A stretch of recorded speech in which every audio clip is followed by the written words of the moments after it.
नमस्कार, इस समय मौजूद हैं आजमगढ़ में। ये फूलपुर पवई विधानसभा है। यहाँ से पूर्व सांसद रहे रमाकांत यादव जी शेर पूर्वांचल के नाम से जाने भी जाते हैं और इनको समाजवादी पार्टी से टिकट मिला है। और कल यहाँ पे समाजवादी पार्टी के राष्ट्रीय अध्यक्ष अखिलेश यादव की जनसभा भी है। और लगातार पूर्वांचल के कई सियासी चेहरे यहाँ से उत्तर प्रदेश की राजनीति से लेकर के देश की राजनीति में सक्रिय रूप में अपनी भूमिका निभाते हैं। 5 साल सरकार ने पूर्वांचल में क्या विकास कार्य किया है, खास करके जहां से आजमगढ़ की शुरुआत होती है, यहाँ पे क्या विकास कार्य रहा है, आइए बातचीत करते हैं कि इनके क्या प्रमुख मुद्दे रहे। आपका क्या नाम है भैया? हमारा नाम रविंद्र यादव है। क्या माहौल है आपका? माहौल यहाँ का बहुत बढ़िया है। यहाँ पे सपा का परचम लहरा रहा है। आने वाले 7 तारीख को लोग मतदान करके समाजवादी पार्टी को जिता रहे हैं और अखिलेश यादव को मुख्यमंत्री बनाने का कार्य कर रहे हैं। 6वें चरण का मतदान हो चुका है, केवल ये 7वें चरण का मतदान बच रहा है। ओनली 7वें चरण का बचा है, 6वें का हो चुका है। 7वें चरण में 7वें चरण में आजमगढ़ की 10 सीटों पर मेरे ख्याल से 10 के 10 जो है समाजवादी पार्टी जीतने जा रही है। ये मल्हनी विधानसभा में एक प्रत्याशी हैं धनंजय सिंह। उन्होंने कहा कि जो गाय हैं या छुट्टा जानवर है ये समाजवादी लोग छोड़ते हैं। आखिर ये वक्तव्य आया कहाँ से? ऐसे लोग क्यों? ऐसा है, देखिए, ये जो कहने वाले हैं उनको पता है कि कौन छोड़ा कौन नहीं छोड़ा, कहाँ से आए हैं। ये समाजवादी वालों का नहीं है। ये जहाँ छोड़ा गया है ये भाजपा वालों का है, भाजपा की रणनीति है। ये कहने वाले तो उल्टा सीधा बोलेंगे ही। हाँ, अभी आज वहाँ नेताजी मुलायम सिंह आए थे और कई बड़े सियासी चेहरे भी थे, जिसमें धर्मेंद्र यादव भी थे। और एक जो जनसभा संबोधित करके गए हैं, उन क्या आसार है कि पूर्वांचल कितना कवर कर पाएगा, कितनी सीटें? पूर्वांचल यहाँ लगभग सारी सीटें कवर कर रहा है। यहाँ पूर्वांचल में कोई भाजपा या सपा बसपा की किसी की कोई सीट नहीं निकलने वाली है। यहाँ पूर्वांचल के सारे सपा की ही सीट निकलेगी। बसपा एक तरफ अपनी ताकत दिखा रही है, कहीं कहने की बात तो है, ये ताकत तो दिखाएगी, लेकिन जनता को पता है ना कि इसकी ताकत कितनी है।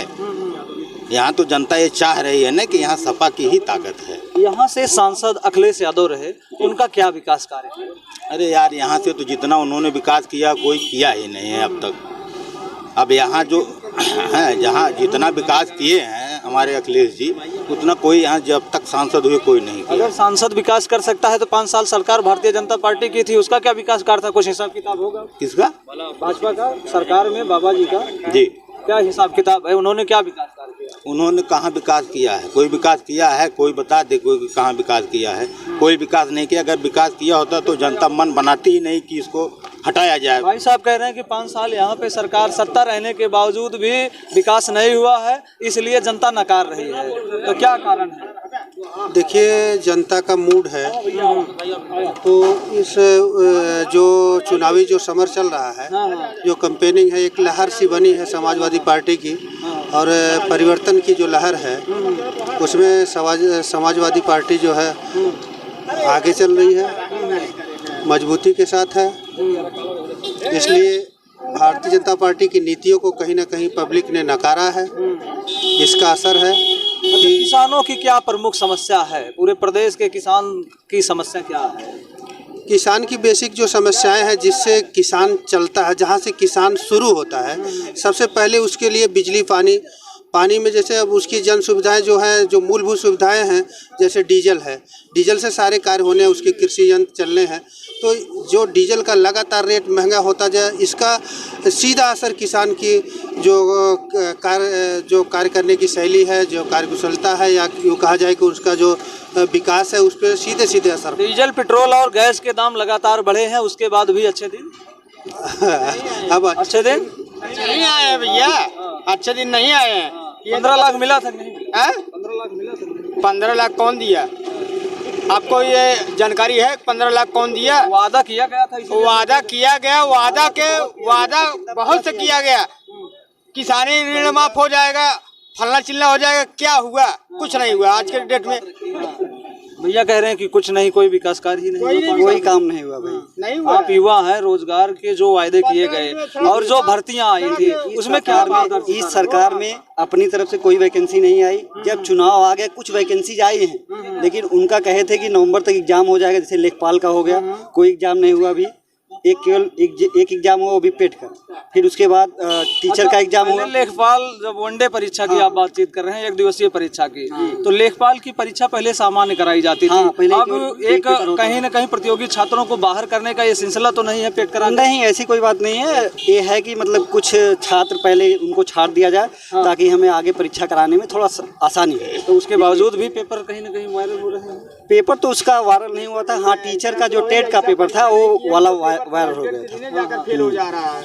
सबसे बड़ी दिक्कत ये है कि सरकार ने तानाशाही जो चालू कर दिया है, ये सब सही नहीं है। जैसे क्या है कि इलाहाबाद में बच्चे मारे गए, आपका किसान आंदोलन है जो कि मतलब लगभग 1 साल 3 महीने ये मतलब कि आंदोलन चला, लेकिन सरकार उस पर कुछ भी एक्शन नहीं लिया। और सबसे बुरी बात यह है कि हमारे प्रधानमंत्री जो नरेंद्र मोदी हैं, अभी मान लीजिए कि हमारा क्या हुआ, एक मतलब स्वर्ण पदक आया ओलंपिक में, नीरज चोपड़ा लेके आए, तो 7 अगस्त को आया, तो 7 अगस्त को उन्होंने 7 अगस्त को भाला फेंक दिवस कर दिया। लेकिन हमारे किसान 700 मर गए, लेकिन कभी वो मतलब सामने आके एक ट्वीट भी नहीं कर पाए। ये हमको बहुत बुरा लगा। दूसरी बात, इलाहाबाद में बच्चे मारे गए, एनटीपीसी का मुद्दा। हाँ, एनटीपीसी का मुद्दा था। वहाँ पे रिजल्ट में काफ़ी ज़्यादा धांधली हुई। ये सब सोच रहे थे कि जो मतलब 35,000 सीटें दी गई हैं, उसमें से अगर मान लीजिए कि क्योंकि 2024 का चुनाव आ रहा ना, तो 2024 के चुनाव को ध्यान में रख के ये सब सोच रहे हैं कि हम सीट कुछ बचा लें। क्योंकि अभी मान लीजिए कि उसमें क्या हुआ था, एक सीट पे कम से कम मतलब कि एक लड़के को 5 सीट पे रखा गया था। तो अब मान लीजिए आज और मतलब 3 दिन में आप प्रतियोगी छात्र हैं, इतनी गहनता से अध्ययन है, तो इसका मतलब आप लेटरल एंट्री को भी भाप सकते हैं। हाँ, हर चीज़ को हम लेटरल क्या है?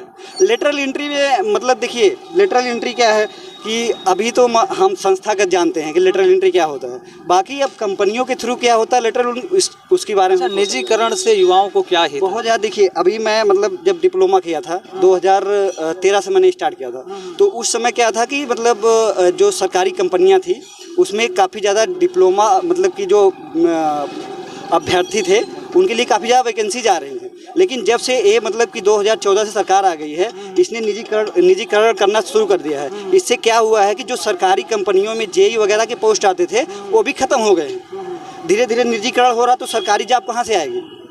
तो सबसे बड़ा मुद्दा यही बन जा रहा है कि मतलब कि नए पद सृजन नहीं होंगे। सरकार ने अब भी बोल दिया कि अब आगे से जो भी नए पद हैं वो नहीं आएंगे। जब नए पद नहीं आएंगे तो अब क्या होगा, जितनी सीटें हैं अगर वहाँ से कोई मान लीजिए रिटायर्ड होता है तभी आपको जॉब मिलेगी। पूर्वांचल से बहुतायत छात्र इलाहाबाद विश्वविद्यालय की तरफ रुख भी करते हैं और तैयारी भी करते हैं। तो युवाओं की प्रमुख समस्या जो है कहीं ना कहीं आज बेरोजगारी की बढ़ती समस्या को लेकर के है, लेकिन यहाँ पे क्षेत्रीय समस्या आप लोग नहीं, देखिए क्या है दिक्कत, क्षेत्रीय समस्याओं की बात की जाए तो अभी मान लीजिए यहाँ पे उतना मतलब अच्छे कॉलेज वगैरह नहीं है। हम लोग हाई स्कूल तक तो अच्छे से कर लेते हैं, हर जगह प्राइवेट स्कूल है, वहाँ पे अच्छी से पढ़ाई हो जाती है। लेकिन जैसे ही हम हाई स्कूल पास करते हैं, हमारे लिए कोई अच्छा कॉलेज यहाँ पे नहीं है। मान लीजिए यहाँ पे जनता इंटर कॉलेज है, वहाँ पे कोई एक टीचर रहेगा एक सब्जेक्ट का, वो अच्छा पढ़ा देगा, लेकिन बाकी सब्जेक्ट का टीचर नहीं मिल पाएगा। तो इस पहली समस्या आ जाती है। दूसरी बात है आर्थिक स्थिति। गांव के लोगों की आर्थिक स्थिति उतना सही नहीं होती कि सभी बच्चों को अच्छे से शिक्षा दीक्षा दी जा सके। तो दूसरी प्रॉब्लम ये हो जाती है। तीसरी प्रॉब्लम क्या है कि टीचर जो हैं वो पढ़ाना भी नहीं चाहते हैं। अच्छा, ऑनलाइन में जब शिक्षा चल रही थी, एक चीज़ है कि मतलब ऑनलाइन जो सिस्टम चालू हो गया है, लेकिन प्रॉब्लम इसमें भी है, लेकिन इसकी बहुत अच्छी है। जो पढ़ना चाह रहा है वो अच्छे से पढ़ ले रहा है। पहले क्या था, ऑनलाइन सिस्टम नहीं था, जो पढ़ना चाह रहा था वो भी नहीं पढ़ पा रहा था। आप प्रतियोगी छात्र हैं, गहनता से आपको मुद्दों की जानकारी। आपका क्या नाम भैया? हाँ, क्या माहौल है आपके यहाँ? हम तो भैया कुछ ना जानी। अच्छा, जनता ना है ना, वोट तो देना है ना? वोट में है ये ना है। अच्छा, वोट में नहीं है। ये क्या नाम चाचा? सत्य प्रकाश यादव। चाय पे चर्चा हो जाए, क्या क्या माहौल है? माहौल ठीक है, साइकिल जीत रही है। ये है कि मतलब सरकार इस समय चुनाव का माहौल है, तो ये अपना दिखाती है कि मतलब कि हमारा लॉ और ऑर्डर बहुत सही है, लेकिन ये एकदम गलत है। केवल मतलब 1-2 लोगों को मार दिया आपने, या क्या केवल मुस्लिम को टारगेट करके 1-2 लोगों को मार दिया आपके। राकेश, क्या माहौल है? बोलिए। माहौल तो ठीक है। हाँ। चाचा जी, क्या हाल चाल है? भोंपू वोपू लगाए हैं? ठीक है भैया, है एकदम। साइकिल माननीय रमाकांत यादव जी का चल रहा है। अच्छा, साइकिल चला रहे हैं? साइकिल स्वस्थ रहे, मस्त रहे, एकदम मस्त है। पूरा जनता। गाना भी गाते हैं क्या? अच्छा, गाइए। अरे हम यही साइकिल ये देशवा कसान है बीरनवा 7 तारीख के बटन साइकिल पर दबाया है बीरनवा मान मर्यादा अपने देश का बचाई है मानिया कलेश या तो साइकिल से ही है साइकिल का बटन दबावा है बीरनवा मानी अखिलेश जी के सम्मान बढ़ावा है बीरनवा मानी रमाकांत यादव के चुनाव निशान साइकिल ये है बीरनवा और साइकिल का माहौल बनल बाटे आजमगढ़ की जनता है जो बातचीत हो रही है क्योंकि एक प्रमुख मुद्दे हैं और ये मुद्दों पे 7 तारीख को मतदान करने जा रही है और जो क्षेत्रीय समस्या है उन समस्या के साथ ये अपनी बातचीत किए हैं। फर्क इंडिया के लिए विनोद यादव।